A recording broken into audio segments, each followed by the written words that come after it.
Nick Dad, baby. We the new label. Yeah. Now this the black sheep sticking it to him. I need a crib like I'm Gatsby. I need it. In hand, just understand my pockets that deep. With nothing to prove, I ain't got nothing to do. When they can't compete and I got nothing to lose. You see, they told me I'm the one that's gonna Yes. What's good, everybody? Welcome back to the number one sports betting vibe on the planet. I'm your handsome host. I do need a haircut today, George. That's why I'm wearing the hat and I got the jumpsuit on. But I am Nick Dais. At Nick Dais 10 is where you can find me. All things Veterans Minimum are at Veterans Minimum. Please rate, review, subscribe. We've even said, listen, you want to leave a bad review?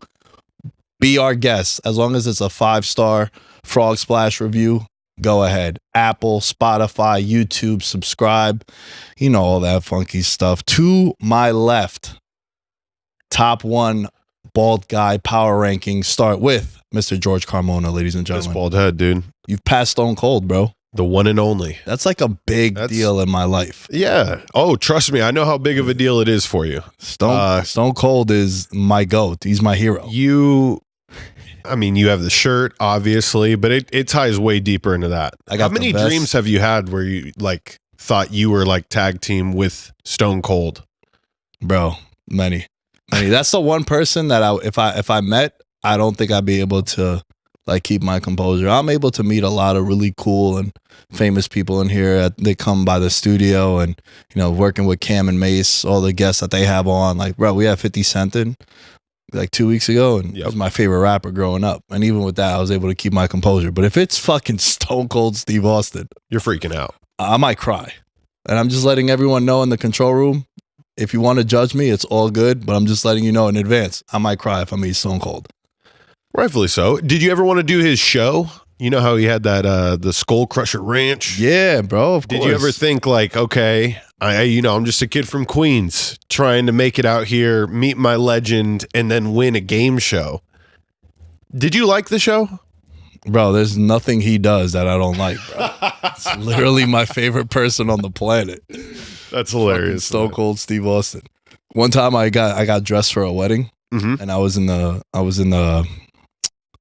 groomsman, so I was in the bridal party. Right. And I showed up to the wedding. My friend Danny, shouts to Danny, he was getting married to Jessica. And I was like, yeah, I'm going to wear my own vest. So I showed up as we're getting ready, and I put the Stone Cold vest on there. She's like, take that fucking thing off before I shoot you. That would have been an iconic move. She should have let it go. She should have. But it was her day. I didn't want to spoil it. Today is our day, George. It is true. Very nice week of betting. Had a really fun weekend. I went to the NBA Cup. I saw, and so did a lot of the world. They saw you next to Floyd Mayweather. No, Floyd was next to me, bro. It's different. You know what's crazy? You were on TV. Floyd just so happened to be next to you. Yeah. And I didn't get the graphic. Shame on you, TNT. How could you not have a graphic for me? I was literally the most dangerous person in Celebrity Row. You were. Like, bro. Yeah. You know, stand-up game needs a lot of work. Probably get slept. But if it goes to the ground, this is my game. Did he sense... did you sense any nervousness? Nah, because we've met a bunch of times because him and Cam are really good friends, and he's been on the show. Has he been in studio? No, he hasn't been in studio. Film. But what happened was when he sat down, he kind of like gave like a fist bump. Yeah, and then when Cam came to sit down, he was like, "Yo, champ, what's good?" And he was like, "Yo, killer, what's up?" And then from there, he was like, "Yo, you don't remember Nick?" And he was like, "Oh yeah, I remember Nick." Probably didn't remember me, but yeah. We did meet a couple of times, but it was cool. That's a courteous thing to do, though. Yeah. Bro, he was showing me his bets. Fire, like he bets. Yeah, he had like the actual tickets, and he was showing me. I was about to say he doesn't seem like it's tough to get that much in a mobile account, if I'm not mistaken. Like I think you could. I think there's definitely ways to have, but he had like the tickets because he likes to flex with the tickets too, and he was showing me. Well, yeah, and he's always had runners, right? Like, yeah, it was funny because he showed me he took the Hawks money line. So when they were up like 8, he showed me his ticket. I was like, yeah, look what I got. And I had the Bucks, but I didn't say, like I'm someone that if you and I, or if I'm with people that have bet one particular side and I'm on the other, I won't rub it in.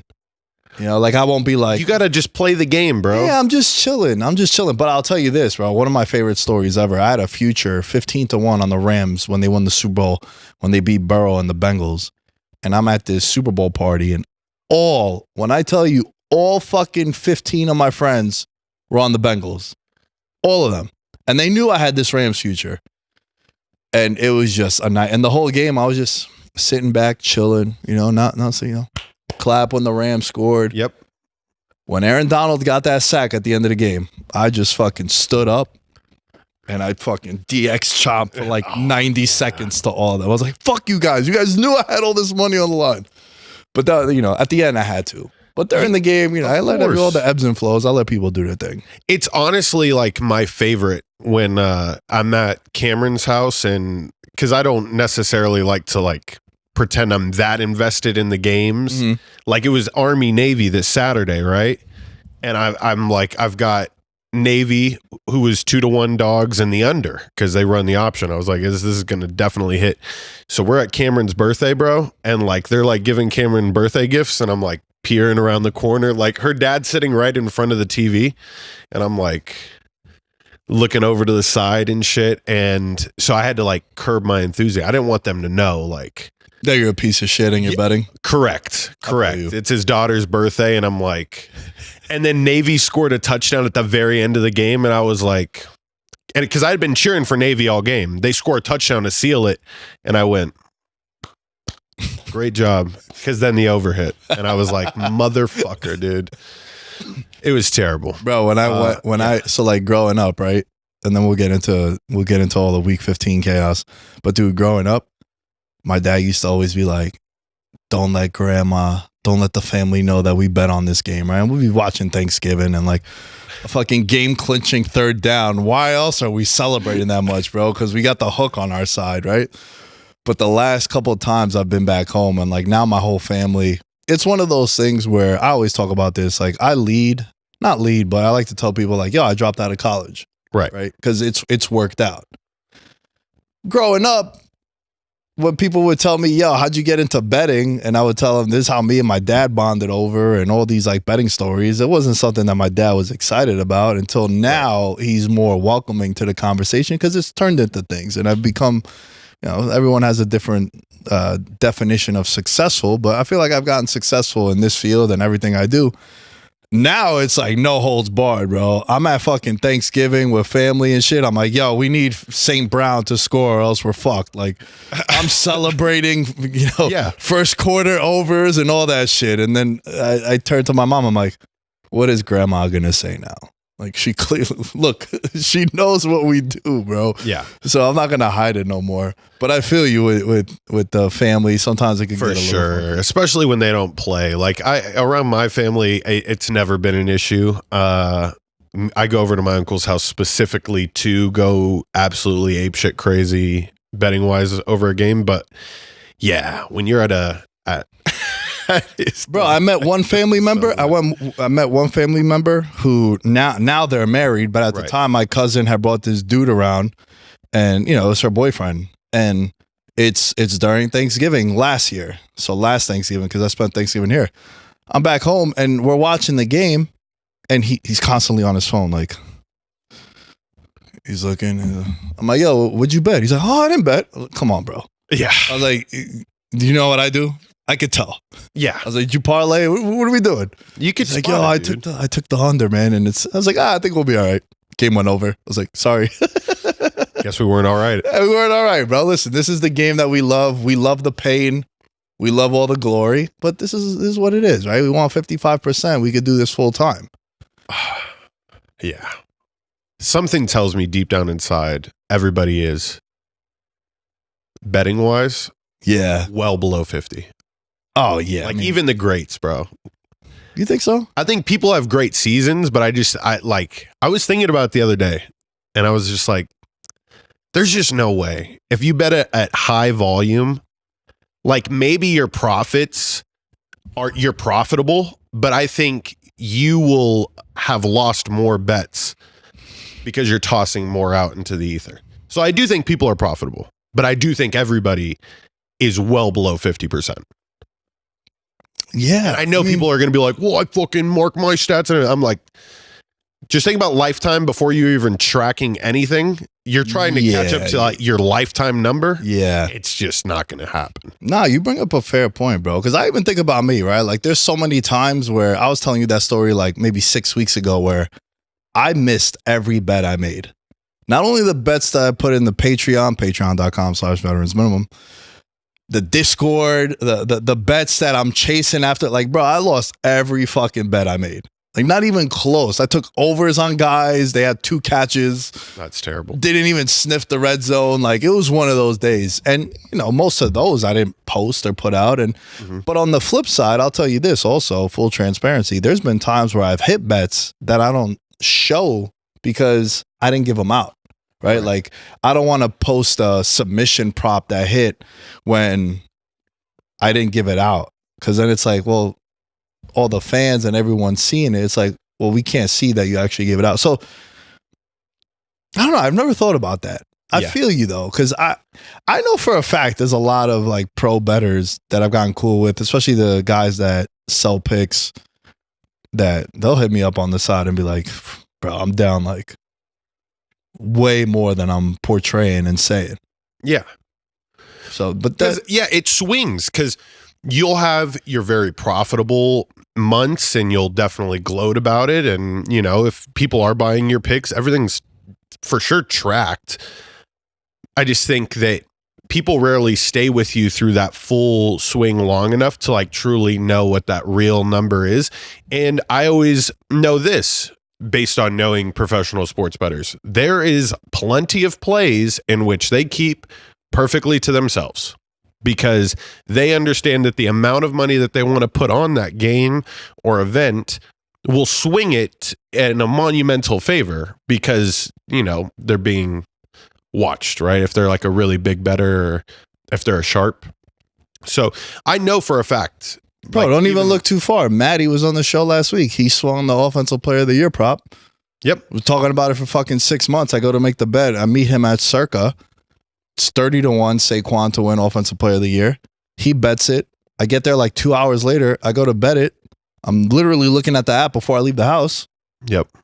Him and all his boys hit it. They put like $8,000 in total. It was like 7 of them. I'm like, oh, why'd you have to do it then? You could have waited fucking 2 hours. That's so funny. So I get it, bro. It happens. It happens. I want to start the week 15 recap with something. We got to go back to Thursday Night Football. Okay. There was 2 things that happened Thursday Night Football with the Niners. I want to start with Deebo Samuel. I have no issue with a wide receiver bitching and moaning about the football. I get it. It's a position where a lot of your success is determined by 2 other people doing their job right. The offensive line has to block for the quarterback, and then the quarterback got to deliver the football to you. So I get it. When they're like, I need the ball, you got incentives, you got your contract, you got all that shit. I'm with them. However, George, when you say that I need the ball, and then you have a season-altering drop on 3rd down where it's a slant, perfect ball thrown to him. The ball got dropped at like the 15-yard line. His angle, there was no way. He was going untouched to the end zone. I don't want to hear a peep anymore, bro. It was the same shit I said about Stephon Diggs in that playoff game where he dropped an all-time pass by Josh Allen. Yep. Like that 180 yards he threw that shit. Right in the breadbasket, and he dropped it. Yep. You lose me. As a fan, if you're a receiver, I'm with you. If you go 3 games and you have 8 targets in 3 games combined, I'm with you. But then you can't go out there and have that shit happen. You lose me, bro. You lose me. What are your thoughts on that? I repeat everything that you just said. You as a receiver also have to like develop that trust and that bond with that quarterback to know that, all right, even when things aren't going the greatest, like I'm willing to come back to you. But Deebo Samuels, bro, has been on a tear this year. I mean, if you just go back through from the beginning of the season till now, there's plenty of off the field, on the sideline issues that have led to what I would imagine a lot of his teammates being like, you're kind of like an asshole.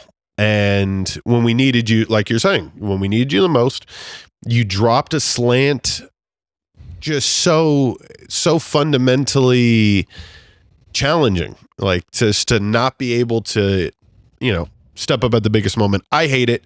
That game, though, I did hit correctly on one of my parlays. I loved the Rams. I feel like a lot of people did. Yeah. And this is the beginning to the end. Like I will continue to say, Kyle Shanahan is probably on the way out. Whoa. And I've said it. I said You it have. like 4 week, or maybe it was like around week 6 when they were really starting to show signs of struggling. They were hoping Christian McCaffrey would fix things. And I just think that Kyle Shanahan has lost sense of what it is to be a 49er. And I'm not even a 49ers fan, but I know that they're all about getting the job done and winning titles. And there's certain teams and there's certain coaching situations, Nick, in which it's like, how could we get rid of him? But fresh new blood can maybe wipe away this Shanahan curse, because I also feel like he's a bit cursed, this guy. Always the bridesmaid, never the bride. And that's not what you want as a head coach. Bro, I'm smiling because I wanted to make sure I got the year right. For the people that have been listening to Veterans Minimum for years, I remember when it was 2022, they were 3-4. They had just lost to the Chiefs, got smoked by the Chiefs. And I was like, yo, he's kind of overrated, bro. Like, it's just the name, and he's an offensive genius. And then they won like 10 straight games. So I kind of jump-started his run. But look, man, there's a lot of people that feel that way. I think I'm chalking up this year to the season from hell, right? We talked about it. One of my favorite bets, they were like plus 160 to miss the playoffs. That looks really good right now. I didn't have them as a playoff team. No, actually, I take that back. I wanted to take them. Remember, it was the Ravens and the Niners that I wanted to fade this year, but all the red flags were like in our face with the Niners. Trent Williams, Ayuk, Debo, McCaffrey was hurt already. Purdy contract, Trent Williams, fucking Pearsall got shot. Like their first round. Talk about the ultimate red flags and to fade. And then their schedule was harder. And then also I felt like the division improved. So they're kind of where I thought they would be. How do you feel about this? Because this is also something that happens relatively around the time when you said what you said. You have 2 NFL head coaches currently that left you, when we've seen some of the greatest organizations be able to keep people and to build something. That also should say something. Andy Reid was able to keep Bieniemy and Spags. Sure, they did seal the deal, and that kind of helps. But if not, look at Dan Campbell this year. You were able to keep Ben Johnson and Aaron Glenn. Like, those are 2 vital pieces to that team's success. And those coaches only stay for one reason. When that head guy is somebody you want to work with. Mm. I'll leave it at that. I don't know. I feel like coaches want to attempt to be head coaches, right? So that's why they leave. Like the opportunity opens up. My whole thing has always been with Bieniemy, right? And he just got let go from the college team he was at. My whole thing was always, why are you rushing to take a shit job? My point exactly. So all these, bro, there's 6 new jobs every year, minimum like 5. Yep. And shit, there's jobs that you wouldn't think would be available. Like the Bengals job is probably going to be available, and they might end the season 9-8, and they're going to look back and want to shoot themselves for not making the playoffs with all these 1-score losses. But there's new jobs available all the time, and my whole thing with Bieniemy and like a Ben Johnson is a perfect example. Let me just sit back and wait. Why rush and take the Raider job or take the Bears job or take this shit job that's available? Let me wait until Justin Herbert. I could coach Justin Herbert. I could coach, if you think you could repair Trevor Lawrence, I could coach him. The Giants are going to need a head coach, right? Like why rush it? And I get it. Some guys want to become head coaches, but Ben Johnson, his stock is continuing to rise because his team is good. It was the same thing with Bieniemy. Yep. It's like, bro, you were always going to be a hot commodity. Why rush and go to the Commanders' offensive coordinator job? Yeah. It's literally a downgrade. Even though it's the same position, it's a downgrade because now you don't have Mahomes, and now Mahomes and the Chiefs go on to win 2 Super Bowls back to back, and they're like, how good was Bieniemy? Right. And if you hear them talk about Bieniemy, all the Chiefs guys, they were like, bro, he was a key factor into our success. But the perception of it now is probably, look, they got, I don't even know who the OC is. Is it Matt Nagy? I think it is. Matt Nagy. And bro, he was a cast off when he went to Chicago. He got fired, let go. And now he's back, and now he's going to get a head coaching interview at least. And maybe that's where Shanahan would thrive in his next spot. Good luck to him. I don't know. I know I'm being like very, very extreme, and it's most likely not going to happen. No, but sometimes what also happens is guys move. Like Mike Vrabel he's a great coach, bro. I want the Giants to get Vrabel so fucking bad, dude. That's the guy. Pound for pound, best coach available. Took Tannehill and the Titans. We had that video going crazy on TikTok. Shout out to George, TikTok coordinator, TikTok manager. On fire. We are on fire. Every video has the K next to it, which means thousands of people are fucking watching. Love to see it. But bro, we were talking about the 2021. Yeah, 2021. They were the 1 seed. Correct. Dude, you look at some of the teams that they mauled. Bad, just violated, like good teams. And guess what? In their building too. And he would have Ryan Tannehill. He took all these guys. And look, they had A.J. Brown and Derrick Henry. Like, I get that. But, bro, pound for pound, best head coach in the league. And he left because it was like it was like, yo, bro, we want to do a rebuild. Let's just start fresh. You're not the issue. But we also don't want to keep you. You've been here for a long time. Yeah. And we need a new voice. And that could be what happens with the 49ers. I don't think so, but I'm just trying to defend your case. One thing that I can't defend is what De'Vondre Campbell did. Walking out the field, eh? Bro, that is career suicide, in my opinion. Now you have that narrative around you and your reputation that you're a quitter and you quit on your team. And if you've ever played team sports, that is the cardinal sin. You don't quit on your team under no circumstance. I mean, there are some circumstances, right? Like if you have like an unfortunate death in the family, like your team would understand. But this wasn't the case. This guy just, I'm out. I'm not playing anymore because Greenlaw is back and he took my job. Meanwhile, the situation was presented to him based on these reports that, when he comes, you're going to fill in. When he comes back, he's our guy. Like all the 49er players were like, he's the heart and soul of this defense, which is crazy because we were talking about Fred Warner for a defensive player of the year candidate 6 weeks ago. Yep. And that's the standard that they hold. When he got hurt in the Super Bowl, Pat Mahomes said 57 is down. He's like, oh shit, 57 is down. And that opened up a lot of things for Kelsey in the passing game. So Campbell walking off the field there, big red flag, bro.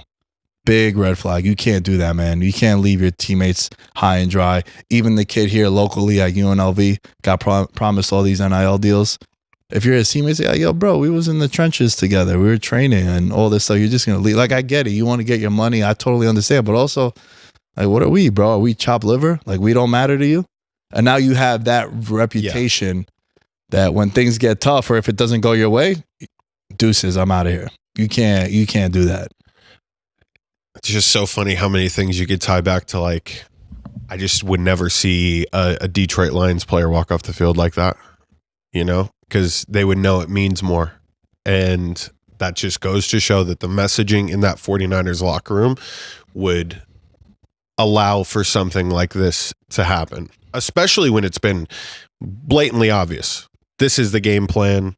Dre Greenlaw, Arkansas Razorback, if I'm not mistaken. So he's obviously in his later half of his career. What's Campbell? Yeah, he's 31 years old. Yeah, I mean that could have been. It's just your best way of getting the spotlight on you. Because imagine if he retires in the locker room, we wouldn't be talking about it right now. Yeah, I walk off the field. Former All-Pro. people look up my stats, De'Vondre Campbell, it's been amazing. Good job.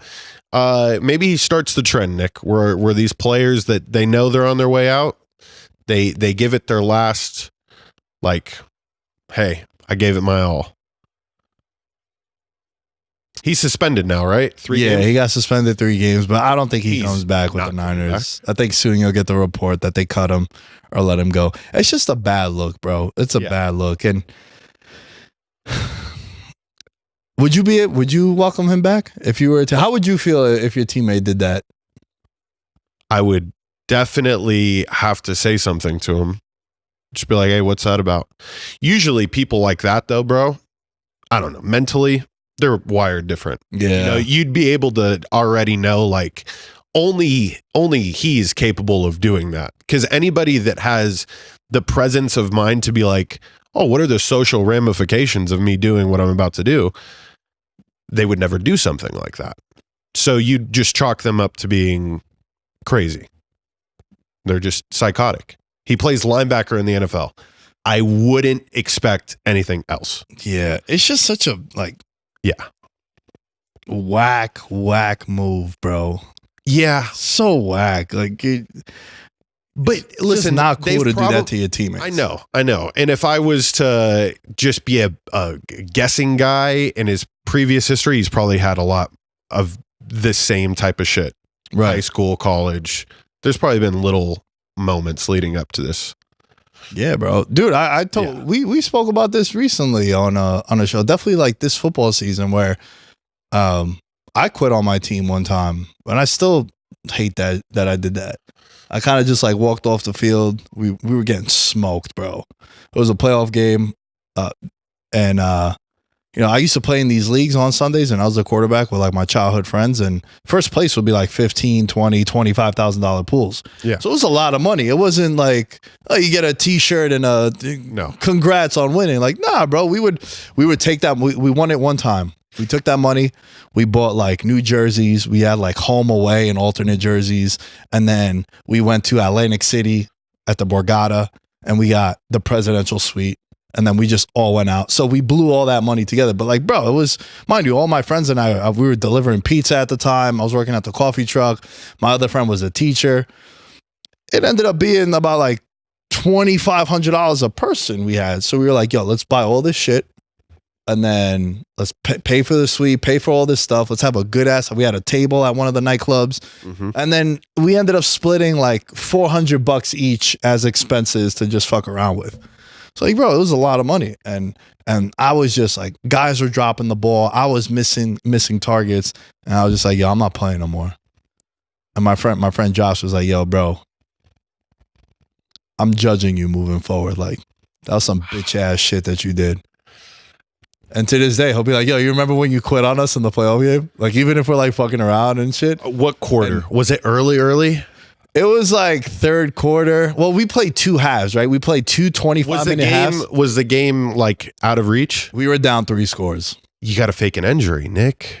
Gotta like pull my back or something. Yeah, come on, dude. I was about to say that I have too much pride to do that, but then I also walked off the field. Did you not see Derek Carr last week? Yeah. That is a man that wants to go to Cabo tomorrow. Yeah. Dude, that dive out of bounds and he landed, face mask on his hand.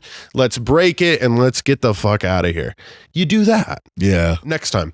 Instead of quitting, just keep that in the back of your head, people. Just go so hard and injury and you'll get to relax. Yeah, let us know what you guys think of this conversation with Campbell, and then also with Deebo Samuel. Like, how you guys feel about wide receivers complaining about the football, and then when they get it, they don't do nothing with it. So all things Veterans Minimum are at Veterans Minimum. George, let's do Patreon. Yeah. And then I got a lot to say to fucking Jonathan Taylor. Let me tell you this. Oh, shit. Patreon.com/Veterans Minimum. We are at 85 paid members. Remember, $1 American is all we ask for. But if you want to give more, we won't say no to that either. Patreon.com/Veterans Minimum. Arabia, Daniel Gibson, Mahul Patel, Thomas Robinson, Abel Rezin, Ben Kotzian, Christopher Velasquez, Derek Platees, Devin Rendon, Dylan Chadwick, Jerry Shapiro, Jordan Riley, Mike Stevens, Nick Messina, Nick Crummage. Thank you all for your contributions to the Patreon. George, the more names I read off, Yeah. the higher the tier. So we've added a couple extra names. Life is good when we're reading out these names, brother. Yeah. It's one day it's going to be like a scroll, like, like those olden time scrolls, and it's just going to roll right off the desk. Yeah. And Patreon, well, what are you going to do at that point? You ever think about that? About what? There's 200 names.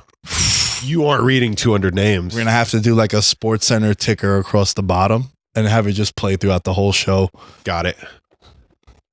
Yeah. That'd be dope. We'll What a problem to have. I know. That's what I'm saying. Do you know how many friends I have? So I have these loser friends too that they'll put a parlay in. Mm-hmm. It'll be like 6 legs for 18,000. Do you know what one of the first things they mention is? What? Dude, if I hit this, I got to pay taxes on this. And I'm like, oh. I'm like, bro, hit the fucking bet first. And let's worry about everything after. Bro, you already know it's chalked. You're making all these plans. Bro, the amount of times that I've had bets going into the main event of a UFC card, and it's a $50 parlay to win $3K. And I'm like, oh shit, the new Jordans dropped. I might go buy me a watch. I might go to fucking Peter Luger's. And then nothing happens. And I'm like, bro, it's a cardinal sin. Do not count your money until it's a green ticket. The number is green. It means that your bet won. That's when you start making these plans. Don't. My one friend's like, oh, dude, if you win the $5,000 bet, it's really $3,000 because I'm like, bro, you're a fucking loser, dude. Yeah. Let me have these. I want to have these problems. You know how many times? So I remember I said earlier, Cameron's family, they don't sports bet, but they love the lottery. Like they fucking love the lottery. And Nick, they do the same thing. They say, hey, you know that actually if you hit this Powerball, it's going to be this. But since it's in this state, and it's like I'm having a tax conversation about a Arizona, state law that I don't want to have right now. And it's very funny. Don't do that, bro. It's Debbie Downers. Big red flag. Red flag. But we got a lot of good feedback on that X episode. Yep. Monster red flag, bro. Don't ruin it for me. Yeah. I win $100 million lottery. If you turn to me and you're like, well, you're only really gonna make $58.6 million, I'm gonna be like, yo, you know what? I was gonna do something nice for you. Suck my balls now. You're not getting nothing. And you were never going to do anything for him in the first place. But it's just psychologically. Yeah. They really feel like. Loser mentality, bro. Yeah. Loser mentality. You know what else is a fucking loser mentality, George? Oh, he's a JT. NFL, college, high school, peewee, any level of football. Stop dropping the ball at the 1 yard line or at the goal line. What difference is it if I drop the ball here? Brian, can you give me a full here on this one? What difference is it if I drop it here and if I drop it here? It's a touchdown. So just fucking cross the line and let us cash our bet. Jonathan Taylor, Deshaun Jackson. The list goes on and on. The amount of times that this shit happens. And yes, I'm angry because he ruined my parlays. 3 of them. I'm also angry because a couple of weeks ago I said, yo, the Colts went out and the Texans dropped 2 games. Texans got a harder schedule. This game here with Denver, plus 1,500 for the Colts to win the South. That's an interesting ass bet, bro. You laid out the blueprint, how it might happen. I actually bet that. I bet the Colts on the money line. It's 13-7. Then he drops the ball there. 14-point swing. And then the game was over there. And not only did he cost my parlays, which is why I'm salty, he cost the Colts the game. He cost the Colts a chance at the playoffs. So congratulations. I hope that moment of excitement that you couldn't contain yourself for another step and you dropped the ball there was worth it. I hate it, bro. And again, if I was making a chart, it's like 50% was with my bets. But I've made this rant time and time again. This isn't something new. If people are seeing the TikToks and the Reels now, they're probably like, oh, it's because of your bet. It's like, bro, if you've been listening to the show, if you follow my tweets, I've been saying it's the dumbest play in professional sports. Yeah. Stop doing it. You cost your team a chance at the playoffs. Who knows if he had incentive, like a touchdown incentive? What happens if at the end of the year, in 2 weeks we have incentive week, right? Yeah. So what happens if at the end of the year, going into week 18, if he would have hit, just to keep this example, he needed 10 touchdowns, and that last game, he has 7 going into it. Well, he should have had 8. 2 is a lot easier to get than 3 touchdowns. Yeah. Just a dumb play overall, bro. Overall, you were about to take the life out of Denver with that play. Nope. You want to be a hero. That's what you get. Congrats. It was by far one of the closest drops that I've ever seen, because I really do feel like they didn't count his fingertips still being on the ball. Because I've seen people people hold it like a loaf of bread sometimes. Sometimes they hold it by the nose of the football if they're like running all wild and shit. So to me, that was still like, it's still in his possession. Nick, I'm going to try to solve this. Let's try to solve this problem, because it happens often. Jonathan Taylor wasn't the only person that this happened to. I'm not sure if it was the Army-Navy game or if there was another game this weekend in which they had a player drop it, but he dropped it well before this other guy. Jonathan Taylor, okay, I was trying to solve it. Maybe the end zone's got to light up. Maybe there's got to be something in the ball that when you cross the goal line, you see lights or something, like a buzzer, like how they do in hockey. Maybe. Bro, just cross the goal line, bro. No, I know. I'm just trying to alleviate it, because then there's no confusion. You know this, okay? When you're running with a football helmet on, full speed with other grown men chasing you, all those white lines look like the other white lines look like the other white lines. And you also have the 2 different pylons, which is bullshit.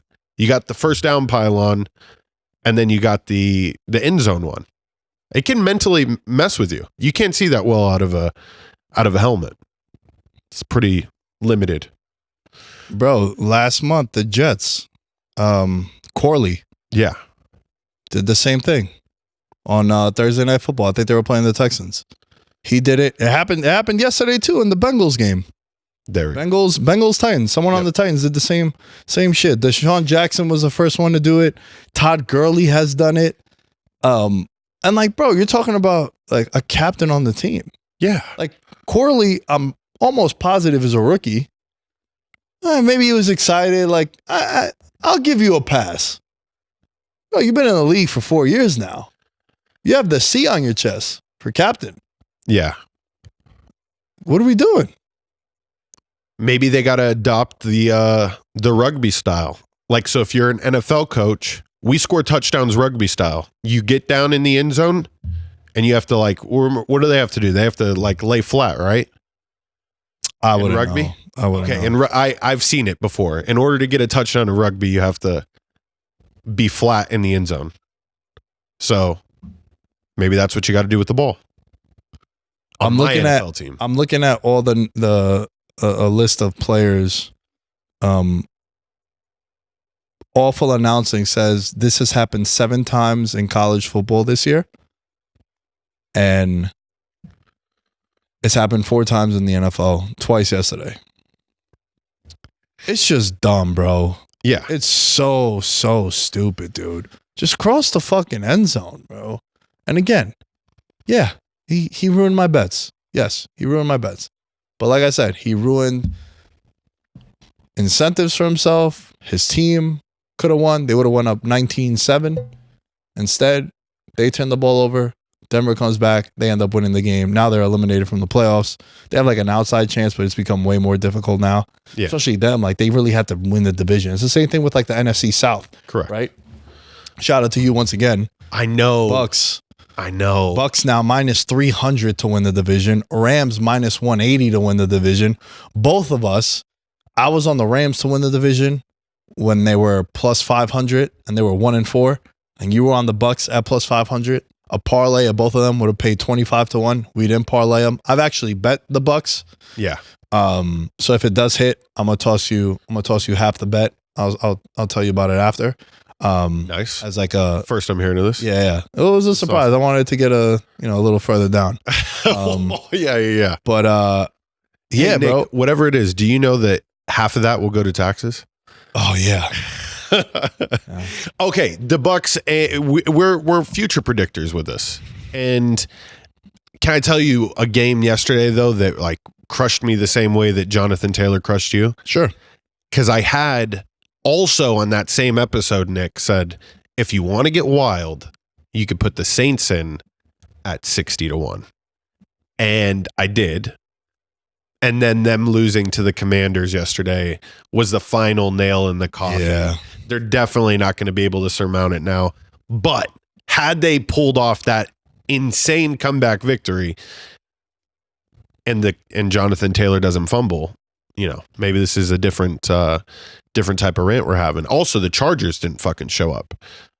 I thought the Chargers were going to definitely put up some sort of a fight, but that was Baker a classic. That was a classic pre-Harbaugh Chargers performance. Yep. Like this is the kind of performance where, man, they went toe to toe with the Chiefs. Chiefs struggled to beat them, nail biter. Yep. And then that happens. They get smoked at home by a team that they were favored against. And look, Tampa's good, man. Baker Mayfield's not going to win MVP, but fuck, this guy deserves like an honorable mention or to be on the ballot because what he's doing, bro, and you brought to my attention just how good you were. Like he was never trash. Like this narrative that he was trash, it was never the case. And then after that episode, I thought you were bugging because I know Baker's your guy. Like you have an irrational love for him. But now it's turned into like, oh, this is very rational. And I went back and I was looking. I was like, damn, bro, he actually was pretty solid. Yeah. All the fuckery in Cleveland, and now you see how Cleveland has turned out. And, we had that one video that did really well for us where we were talking about how at the same time that Watson was struggling, Baker was carving it up. And this is who you gave up on in order to get this guy, not including all the off the field allegations that Watson had. How do you feel about Tampa, bro? Because Tampa, they're probably going to win the division. Yeah. They're going to host a playoff game. They'll probably be an underdog in the playoffs to whoever they're hosting, like they were last year against Philly. What's the ceiling you think for the Bucks? The same they did last year, bro. They're at the under the radar team that you're going to find week one in absolute dogfight. And you're probably going to end up losing it. I think their offense has shown me multiple things, Nick. And this is something that I've been trying to decipher as we get closer to the playoffs. And I'll use the Eagles as an example right before I go back to the Bucks. The Eagles cannot have a team jump out into a big lead because they cannot come back against anybody, in my opinion. The Bucks have the full range where if they're down early with Baker Mayfield, they can for sure come back, but their offense also has a capability of putting you away early by showing you that there's no way that you could stop us. Bucky Irving is taking up a huge role in which if you don't have a good running back, that Bucks offense looks rather stale, and they're extremely dangerous. Health has got to play into their side going into the home stretch. They got the Cowboys, the Panthers, and the Saints. So there's a good chance that after this Cowboys game, maybe after the Panthers game, you can look that game versus the Saints as a week that you're resting some guys.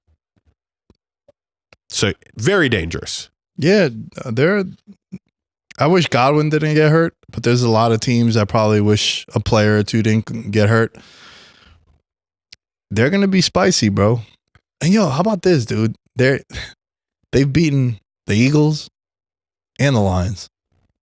Cream of the crop in the conference. Yep. They're a good team, man. And Baker's gonna show up in a big spot. Especially now, ever since he's been to Tampa. I'm a little more concerned about the Chargers. They need weapons, bro. Like this running stuff, it's cool. But then eventually when you gotta like fucking dick them down and really, you need a running back. Really, that too. Yeah, losing Dobbins definitely hurt them. But again, man, this is a classic old school Chargers kind of loss. What happened to their defense? Their defense was supposed to be stellar. Gave up more than 500 yards. This is the first time this season that's happened. But they're now the 7th seed. They play short week. They play Denver. That has a lot of playoff ramifications and playoff implications, because if you're in the AFC, you kind of want to get to the 5 seed because you play Houston. Yeah. Because if you're the 7th seed, you probably play Buffalo. Though, you know what, man? Now with Mahomes being hurt, it kind of opens up the door for them. Very true. But regardless, right? You play Buffalo or you play Houston. You play Pittsburgh or you play Houston. I'd rather play Houston. Correct. I know Houston was part of the trust me for week 15, which, by the way, 12-3 on the year. What a run. And in this economy hit. So it was a very, very good betting weekend for us. But I'm worried about the Chargers. I still think they make the playoffs, but I think they might be one and done. Is there anybody they could pick up like late here? Oh, late here, no. But there's one move the Chargers can make that I think makes them an instant Super Bowl threat in 2025. Hit me with it. T. Higgins. Big body wide receiver, young still. Okay. Highly productive. What he does for McConkey, what he now does for Josh Palmer and Johnston. I know I said he might not be an NFL talent, but what if you get Ashton Genty? You draft the running back Sanders. Yeah, I don't know. I think they need more. They need more of a passing presence. But I told you, don't confuse their identity, bro. Even though it's trash now, like they buried themselves yesterday with their identity. Like it sucks. But they are going to try to do what they're best at doing, and they like running the football. So yeah, I don't think T. Higgins would be the move. But they are in trouble. There's no ifs, ands, or buts about it, brother. I mean, bro, T. Higgins, big day. He scored a touchdown also. Mm-hmm. Joe Burrow was 26 of 37 for 271 yards. Was this your trust me? I feel like you wanted to bet this. What was this for you? The Bengals game. I stayed away. The Bengals game was it trust me or Adrian? Yeah, it was trust me. Yeah, so you hit that. I was a little concerned, bro, because I felt as if, why were they 4.5 point favorites? I just didn't understand it. It felt very fishy, but they end up winning by 3 touchdowns. There's not much I want to say about that. It's just that game showed you who the Bengals are this year. Yeah. Very fun offensively. On defense, they made adjustments, but they made adjustments against Will Levis. So and Mason Rudolph. Yeah, like how much of an adjustment did you really make? Yeah. Joe Burrow was at his best under 10 yards in the air, 21 of 26 for 162 and 2 touchdowns. This is 6 straight games with 3+ passing touchdowns. Only Brady, Andrew Luck, and Peyton Manning have longer streaks in NFL history.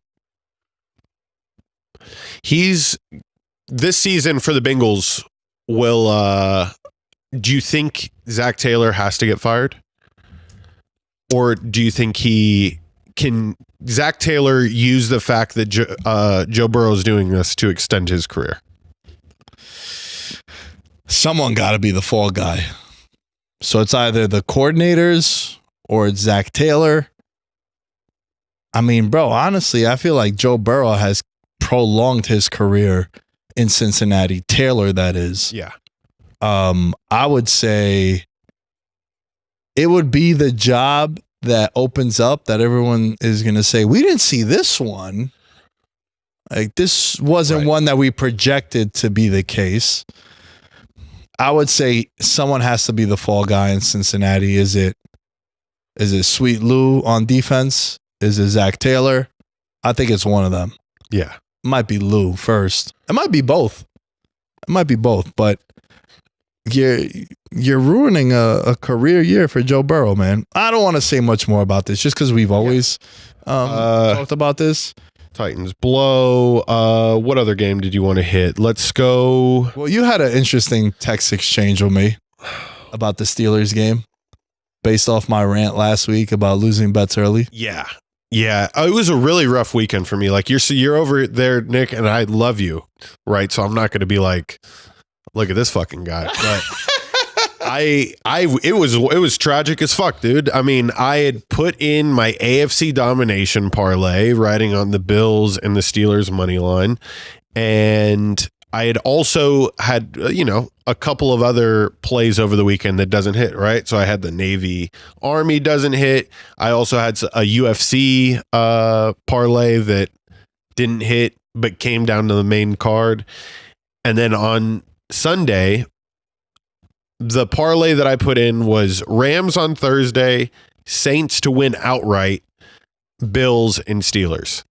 So the first real fuck you of the day was the fact that the Saints, who I already knew after watching the first half that bet was cooked, they put Spencer Rattler back in.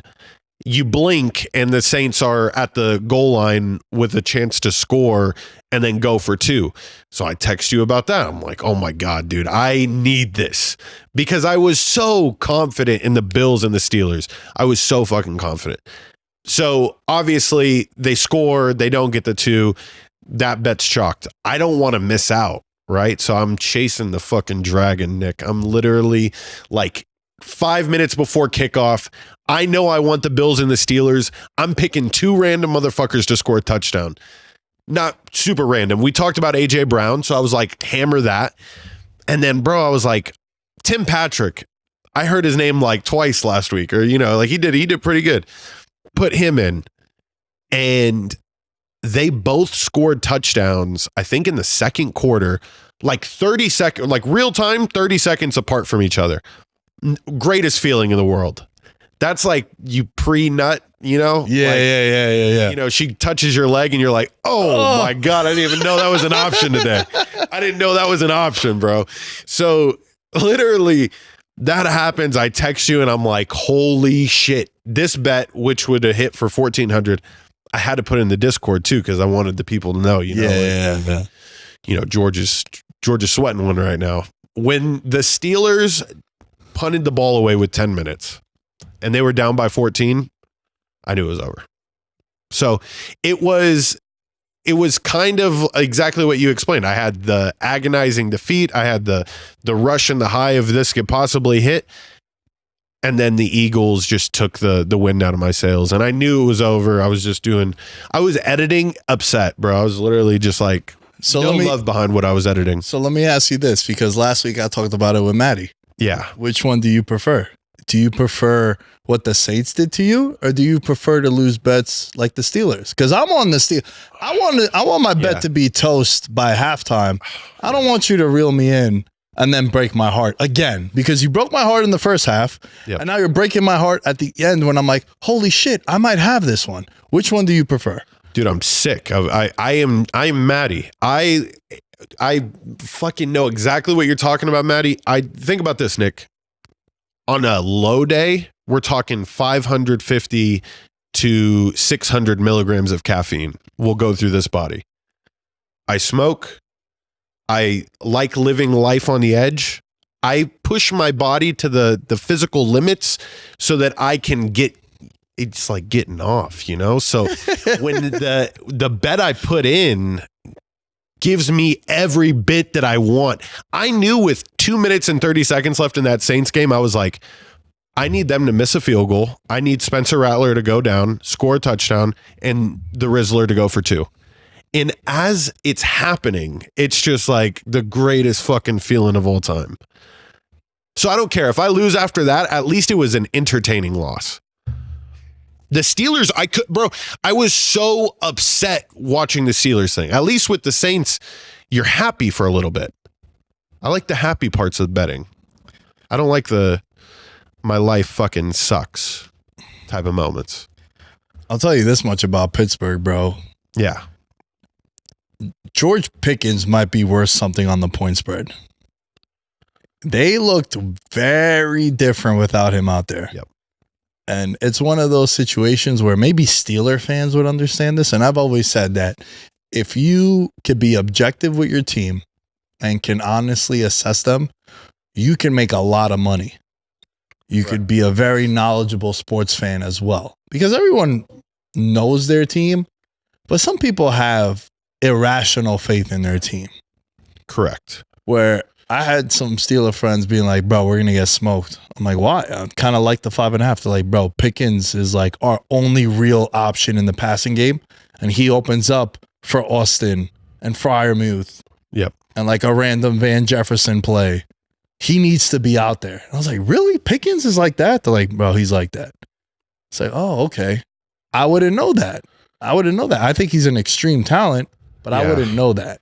So I think he's very valuable, bro. He might be worth something against the point spread. I think it's something to definitely monitor, because I think he'll probably miss this week. And remember, there's Saturday games. There's 2 Saturday games on this week. Yeah. Because they're going to play on Christmas, They're going to play on Christmas, yeah.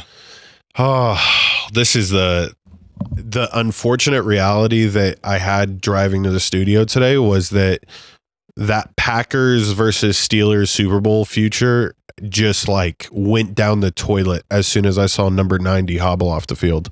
And I know you're talking about George Pickens being worth something. As soon as TJ Watt came out of that game and you see what type of potential injury it is, you're like, oh, they have no shot. They have no shot, dude. Because there was a legitimate chance. I was praying to God that one sack TJ Watt had where Jalen Hurts doesn't even see him coming and he's running with the ball in one hand. I've seen that play, Nick. I mean, we both have, 20 times where that ball rolls and the Steelers score. It's huge momentum shift. Without number 90, that isn't going to happen at least once a game, like how we know. So the Steelers are... damn, dare I say, dead as a doorknob if they don't get healthy very fast. Yeah, it was a rough weekend for the futures that I put in recently. Mm-hmm. I do have a Packers Steelers at 90-1. I have a Bills Packers at 30-1. Can we talk about that Bills game quick? Yeah, of course, dude. I mean, that was the main event, right? Like, that was the game of the week. Yes. Hot take. I don't think Buffalo can win the Super Bowl. Is it the fact that they can't hold a lead and like stuff a team down? I think Josh Allen is having an unbelievable season. He's minus 1,500 to win MVP. Mm-hmm. Basically, shit, knock on wood, I think even if he was to miss the next 3 games, he probably could still win the MVP. That's how I think the last 2 weeks, no player in the history of fantasy football half PPR scoring has put up more points than him in a 2-game stretch. And he's a quarterback too, right? So he's absolutely balling out. The issues I have with Buffalo, what happens if a team stops him? What happens if he doesn't have, and again, I've said many, many times that he's the guy that I would bet big money on to always deliver in a big spot, and he has. But their defense just gets carved up all the time. Bad. Because, they lost last week. He scored 40-something points. Defense gave up 40. And then even yesterday, they gave up over 30. And it's concerning. I think their defense is what's going to hold them back. Josh Allen is playing unbelievable. It was the FU year by Josh Allen. That's why he was my MVP pick at plus 900. And obviously, I feel really good about that. I don't know if this hero ball could work, bro. I'm concerned. And you know what? The more I think of it, this is going to sound crazy. I think in the NFC, it's a 2-team race. And the AFC, I think it's wide open. I think any of the division winners except for Houston and all of the wild card teams could be live to go to the Super Bowl. And maybe not Denver because they have a rookie quarterback, and we got to see a rookie quarterback yesterday. Correct. Boy, Bo Nix. Yeah. 3 picks. Hey, rough day, Bo? keep throwing them. Yeah, keep slinging, bro. Bro, you are gonna make me seem really fucking smart next year, because I almost hope that they don't. You know, they drop a couple of games here at the end, and they just. You want Denver to do what I wanted Green Bay and Houston to do last year. Correct. Yep. So that's a spot that I want them to stay at. But to stay on this Bills-Lions game, McDermott has to show me something, bro. Like, your defense has got to eventually, at some point in time, play extremely tough. And they lack that identity, and they definitely are being carried by Josh, and it is very evident for that team. I mean, you say, what happens if they get stopped? What happens if Josh goes down? Are you kidding? Who's even their backup? Mitch Trubisky?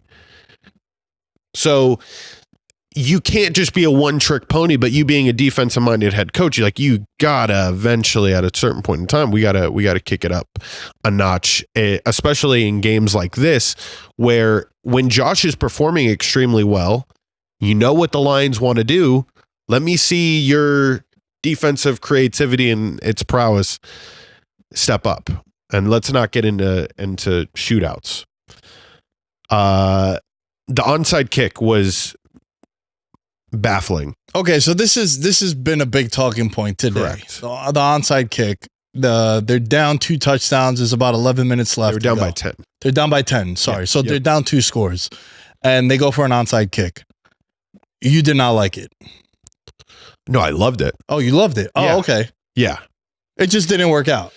Correct. I think I liked it too, because that's his shit. Yeah. So if you're going to be aggressive, bro. I don't care. I don't want you to be going back and forth. Like, one day I go for it on 4th and 1 on my 45-yard line. The next time you don't go for it and you're down 7, it's the same scenario. Like, nah, if you're going to fucking put your balls on the table and be like, this is what we're dealing with, this is what we're doing, I'm cool with it. I don't want you to be flip-flopping. So I like that he went for it, because we were talking about it last night before It Is What It Is was filming, because everyone was having that debate. We knew it was going to be a hot button debate. Like, yo, you're an idiot. It didn't work out. It's like, I like it, bro. Like, I like what the Saints did going for 2.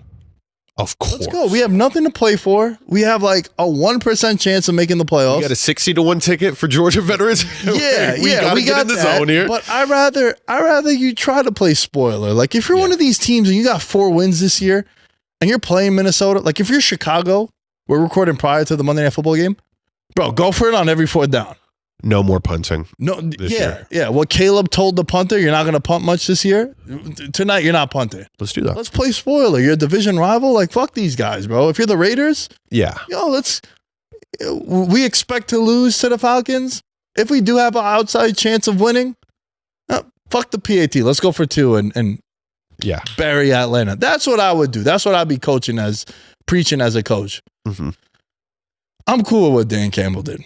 I like it.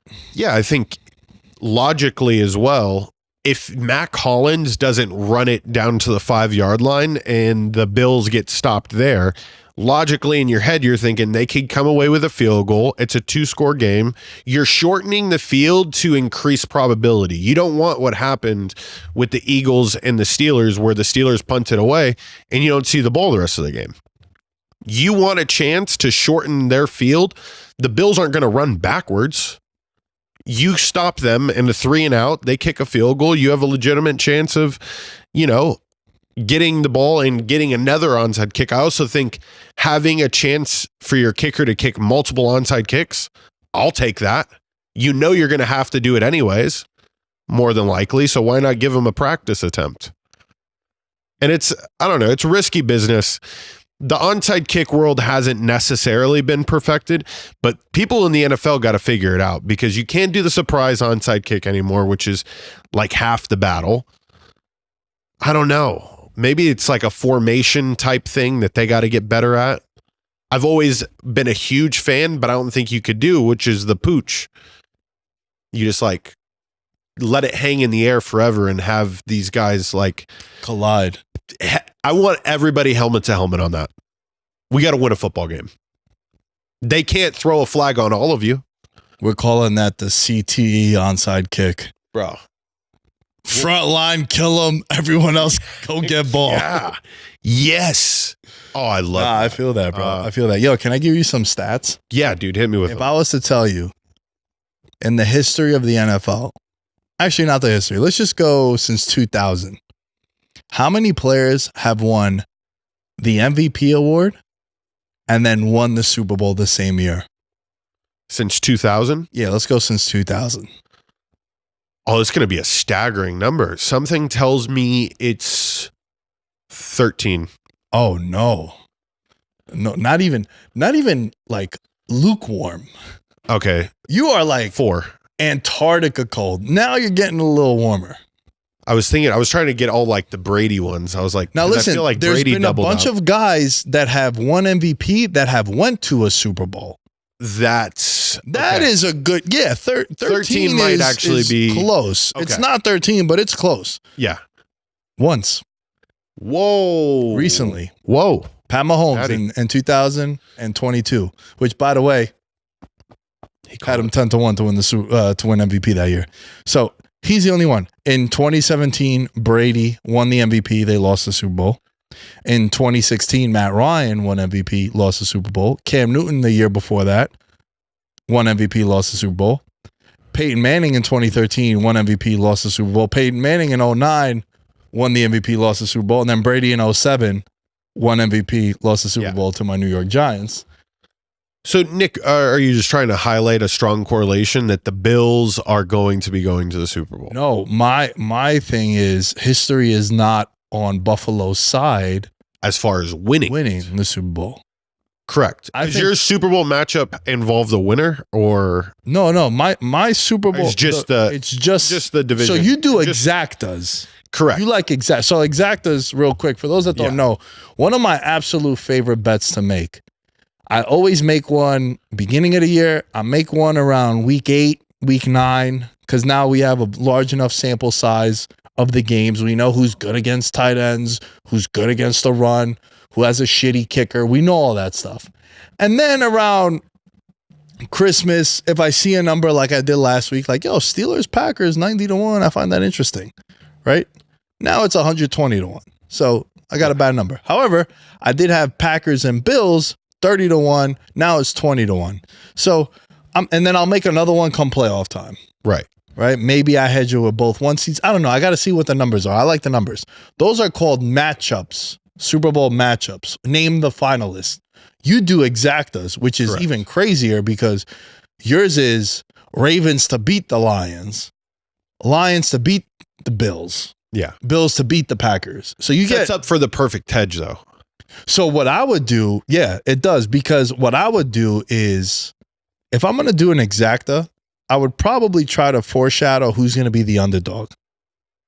Take the favorite in the exacta. So for example, Correct. let's say I bet Bills to beat the Packers and I get a 50-1. Well, come Super Bowl, Packers are going to be the underdog. I could hedge off that.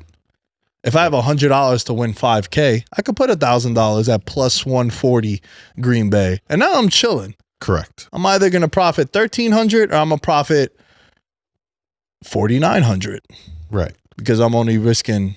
Well, no, it would be Probably $3,900. Yeah. Yeah, because you're deducting that. So like, yeah, they're good hedge opportunities. I like just naming the finalists. You get some really, really good numbers there. And I think in some places, you could actually bet who you think the Super Bowl MVP is going to be now, which at the beginning of the playoffs, I had Kelsey at 65-1.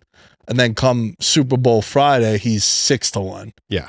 So remember, we had Bill Krakenberger on the show. And I was like, yeah, how you feel about Kelsey MVP? He's like, I don't like it at 9-1. I'm like, do you like 65-1? He's like, oh, I fucking love it. He's like, you have it? I was like, yeah. He's like, that's a great bet. Great bet. I was like, I know. Yeah. I mean, hey, Bill, you're not the only one, dude. That's what we've been doing. So yeah, that's what I mean. Like, I think history is not on the side of Buffalo. But we'll see, man. History is meant to be broken, and we rewrite new history all the time. So let's see what happens there.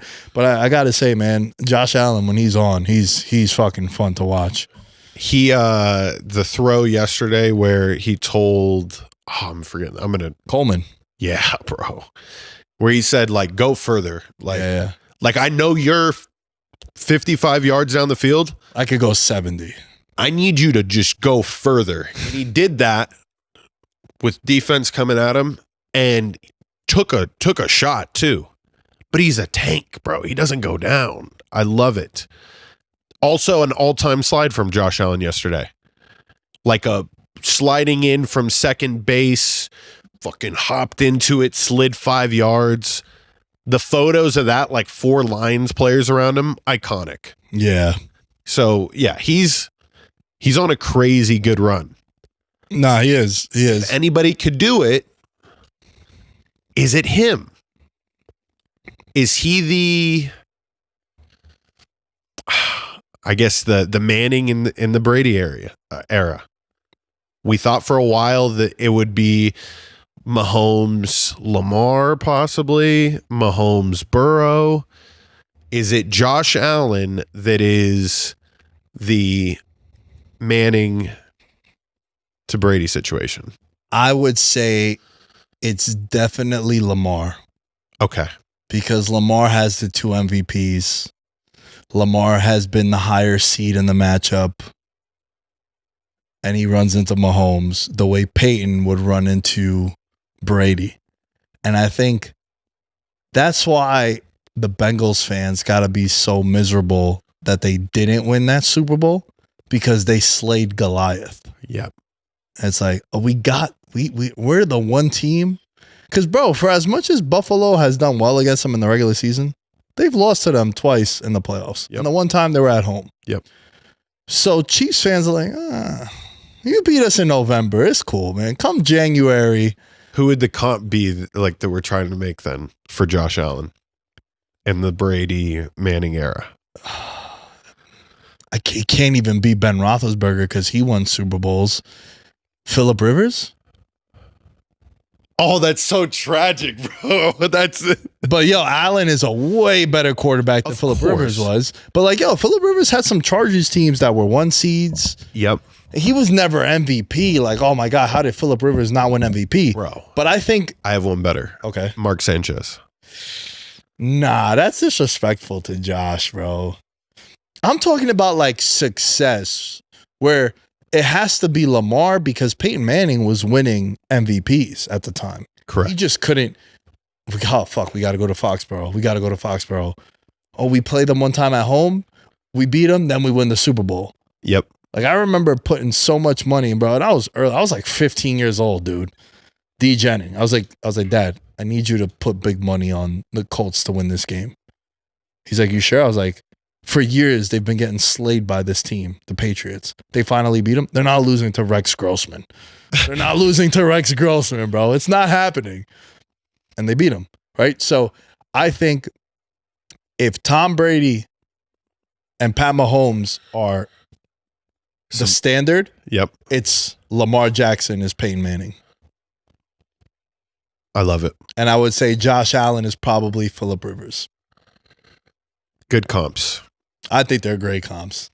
And I know sometimes you're biased when you say it for yourself, but yeah, I think it has to be Lamar, because look, he might not be your cup of tea, and there's some times where he's very electric when you watch him, and there's other times you're like, God damn it, Lamar, man, last year should have been the year, bro. You guys were the 1 seed.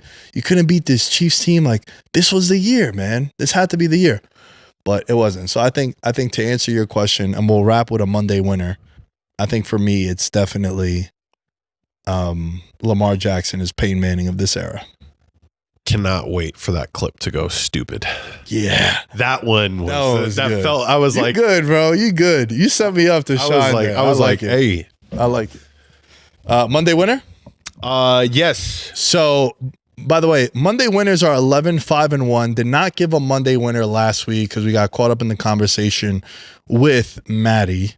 So yeah, 11-5-1. I have a Monday winner. I feel like you could just run this back from a couple weeks ago. It must be the Steelers plus 6.5. They're playing in Baltimore on Saturday. Both teams are playing Saturday because then both teams are playing Wednesday next week on Christmas. Always take the dog in the Harbaugh versus Mike Tomlin matchup. It is an unbelievable trend. when the number is 3 or more points, the underdog in this matchup covers 80% of the time. Crazy. That is an unbelievable stat. George, if we just bet the underdog in the last 20 years of this matchup, we'd be 80% richer. That is unbelievable. It has to be the Pittsburgh Steelers. All these games, if you look at the last 10 games, they're all one-score games. Yep. You're getting 6.5. You got to bet this now because I think this closes closer to 5. Bet it now. Steelers plus 6.5 is my Monday winner. 11-5-1 on the year. And for those that don't know, Monday winner is basically we record the show on Monday. We're giving out a pick for the Sunday slate the following week. In this case, Saturday. A bet you have to make right now. Steelers. What do you got, George? To follow the theme from earlier in the show and how good the Buccaneers are doing, this delusion that the Cowboys should only be 4-point underdogs versus the Buccaneers. The Buccaneers took care of a team in the Chargers that we definitely think are a lot better than the Cowboys. I would imagine that is the sentiment, but that's not what the line is saying here. So Buccaneers as 3.5-point favorites going into Dallas. It's going to be a rout, in my opinion. So ride with Baker and the boys. They're hot right now. That's my Monday winner. I like it. You're getting the Cowboys off a win. Yep. Everyone feels good. Cooper Rush smiling harder than ever. Yeah. Bryce Young kind of got set back to reality a little bit. Dude. Yeah, they were guy. favored for the first time in like 700 days. The Panthers.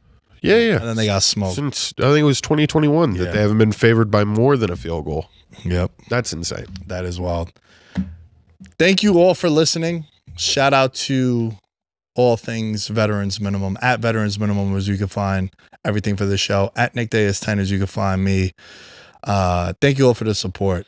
We do have some special episodes coming up. We're doing our year in review, the Legend Awards. I think George and I are going to put some suits on for this one. We are. We're going to get really stylish, look very network TV based with a podcast feel. Thank you. Thank you all for listening. Your support has been amazing. Follow us on all social media outlets. TikTok is on fire. Instagram is on fire.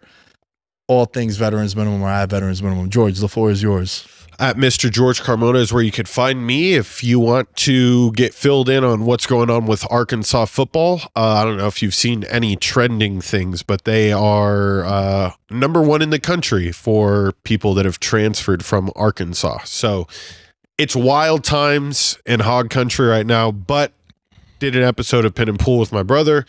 He gives us the real story inside the state of the Arkansas Razorback football team. So if you're into college football and you want some good insights, check that out. Other than that, Merry Christmas to all of you out there listening. Sure, but we will be back later this week. Yeah, but maybe I do Happy Hanukkah next episode. Maybe a Happy Kwanzaa on the 3rd episode. So I don't know. You looped in. I feel you. Happy holidays, people. Happy holidays. Yes. We'll catch you guys next time. Peace. In his element, I'm a gold medalist, bronze like your medal is. So many deer in headlights, but it's bedtime. Hear that supper bell, main course be the venison. Dab. Most dangerous game. Either kill or be killed.